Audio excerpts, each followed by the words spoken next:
कि केवल अंतर जिला महिलाओं का लिस्ट आना बाकी है, तो क्या अंतर जिला पुरुषों का ट्रांसफर नहीं होगा, और अगर होगा तो कब तक उम्मीद कर सकते हैं? देखिए, आपको जानकर ये होगा कि आज हम लोगों ने करीब 1,30,000 टीचर्स का हम लोगों ने विद्यालय में पोस्टिंग की प्रक्रिया शुरू की है। हम लोगों को करीब 1,90,000 आवेदन पत्र प्राप्त हुए थे और 1,30,000 का एक्चुअल स्कूल अलॉटमेंट शुरू हुआ है। ये पूरी प्रक्रिया करीब 15 दिन लगेगा और डीओ सब इसी में लगे हुए हैं। डीओ को भी काम दिया गया है और कर रहे हैं। ये बात मैंने कभी नहीं कहा कि पुरुषों का स्थानांतरण नहीं होगा, और जैसे कि आप आंकड़ों से देखते हैं कि करीब इसमें भी हम लोगों ने करीब 8 से 9,000 पुरुषों का नाम इसमें शामिल किया है, पुरुष टीचर। देखिए, जब भी स्थानांतरण किया जाता है तो 2-3 बातों का बहुत ध्यान रखा जाता है। इतनी बड़ी संख्या एक तो है, 1,90,000 है और आवेदन पत्र हैं। हम लोग 2-3 चीजें देखते हैं। पहले तो है वैकेंसी होनी चाहिए, जहाँ पे टीचर मांग रहे हैं वहाँ वैकेंसी होनी चाहिए। और दूसरा ये देखते हैं कि जो हमारा इंटर डिस्ट्रिक्ट जो स्टूडेंट टीचर रेशो है, मतलब जो छात्र और टीचर अनुपात है, उसको भी हम लोग ध्यान देते हैं। अभी तक जो ट्रांसफर हुए हैं करीब वो 1,30,000 का जो जिला आवंटन किया गया, अगर उस आंकड़े को देखेंगे तो आपको आश्चर्य होगा कि ऐसे भी जिले हैं जहां 20 छात्र पे एक टीचर हैं, और ऐसे भी जिले हैं जहां 44 छात्रों पे एक टीचर हैं। तो आप देखिएगा पूरे राज्य में कितना, मतलब इस अनुपात में भी अंतर आ गया है कि एक तरफ 20 छात्र पे एक टीचर हो गए, एक तरफ 44 छात्र में टीचर हो गए। तो इस कारण से हुआ है क्योंकि जो टीचर उन जिलों में थे जहाँ पे 44 छात्र पर टीचर थे, वो सब ऐसे जिलों में चले गए हैं जहाँ पे पहले ही टीचर बहुत ज्यादा थे। तो एक तो हम लोगों को ये मेंटेन करना पड़ता है। पूरे राज्य का औसतन है 30 छात्र पर टीचर है। तो हम लोग को ये नियंत्रण रखना पड़ता है कि ऐसा ना हो कि अचानक एक जिला ऐसा हो जहाँ पे 10 छात्र हो जाएंगे एक टीचर पे। और जैसे ही ये ट्रांसफर्स होते हैं, देखिए एक चीज आपको सभी को सोचना भी चाहिए कि जहाँ से टीचर हटते हैं वहाँ स्कूल बंद भी होने लग जाते हैं। मतलब क्योंकि टीचर की कमी हो जाती है, जहाँ पे 5 टीचर थे अब 2 टीचर हो जाएंगे, तो स्कूल भी बंद होने लगते हैं। तो एक और जहाँ पे टीचर्स की अपनी व्यक्तिगत समस्याएं हैं, वहाँ पे सभी को छात्रों की भी समस्याओं को समझना चाहिए।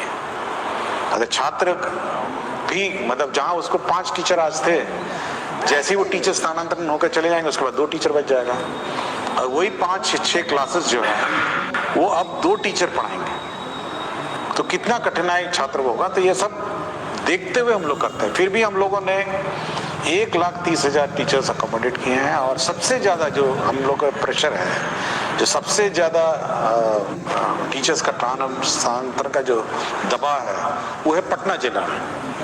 और पटना जिला में इतना ज्यादा दबाव है, ऐसा लगता है जैसे, मतलब एक अनुमान हम कहेंगे कि 15,000 टीचर जो हैं और पटना की तरफ जिला का ऑप्शन दे चुके हैं।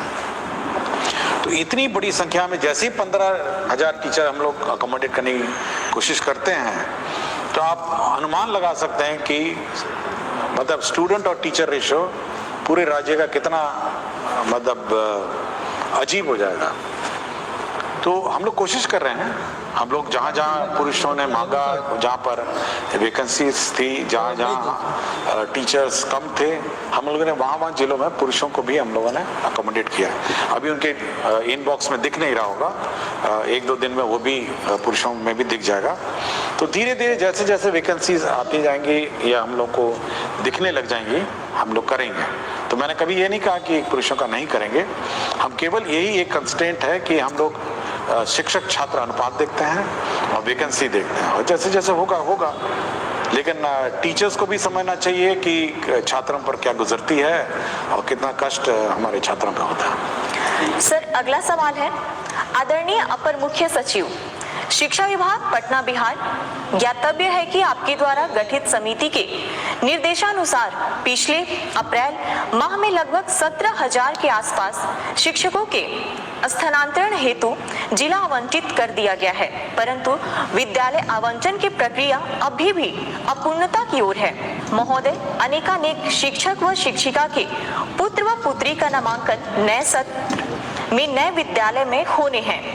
विद्यालय आवंटन की प्रतीक्षा में टकटकी लगाए बैठे अनेक शिक्षक व शिक्षिका अपने पुत्र पुत्री और प्रतिपाल्य का नामांकन नहीं करा पा रहे हैं। महोदय से विनम्रता पूर्वक अनुरोध है कि जिन शिक्षक व शिक्षिका का जिला आवंटन हो चुका है उन्हें यथाशीघ्र विद्यालय आवंटित कराने की महती कृपा करें। आपका ही अपना सेवक। देखिए, ये जरूर है कि थोड़ा विलम्ब हुआ है सभी को अपना विद्यालय अलॉटमेंट का, लेकिन मैं चाहूँगा कि सभी शिक्षकों को इसकी प्रक्रिया की भी थोड़ी जानकारी देना चाहता हूँ कि किस प्रकार कितना कठिन होता है ये स्कूल आवंटन का प्रक्रिया। देखिए, अगर कोई नया टीचर आता है, जैसे TRE 3 आपने देखा होगा, हम लोगों ने प्रखंड मांगा और सबको अलॉट कर दिया। ये बहुत सिंपल प्रक्रिया है कि नया टीचर आया और उसको स्कूल। लेकिन यदि कोई TRE 1 और TRE 2 जिसको पूर्व में पहले ही स्कूल आवंटित है और वो ऑलरेडी पदस्थापित है, स्कूल में संचालित है, उसका ट्रांसफर सबसे डिफिकल्ट काम है, क्योंकि उसको उस स्कूल से हटाना है, दूसरे स्कूल में ले जाना है और 38 जिलों से टीचरों को चलना है, मतलब शिफ्ट होना है और 38 जिलों में पोस्टिंग करना है।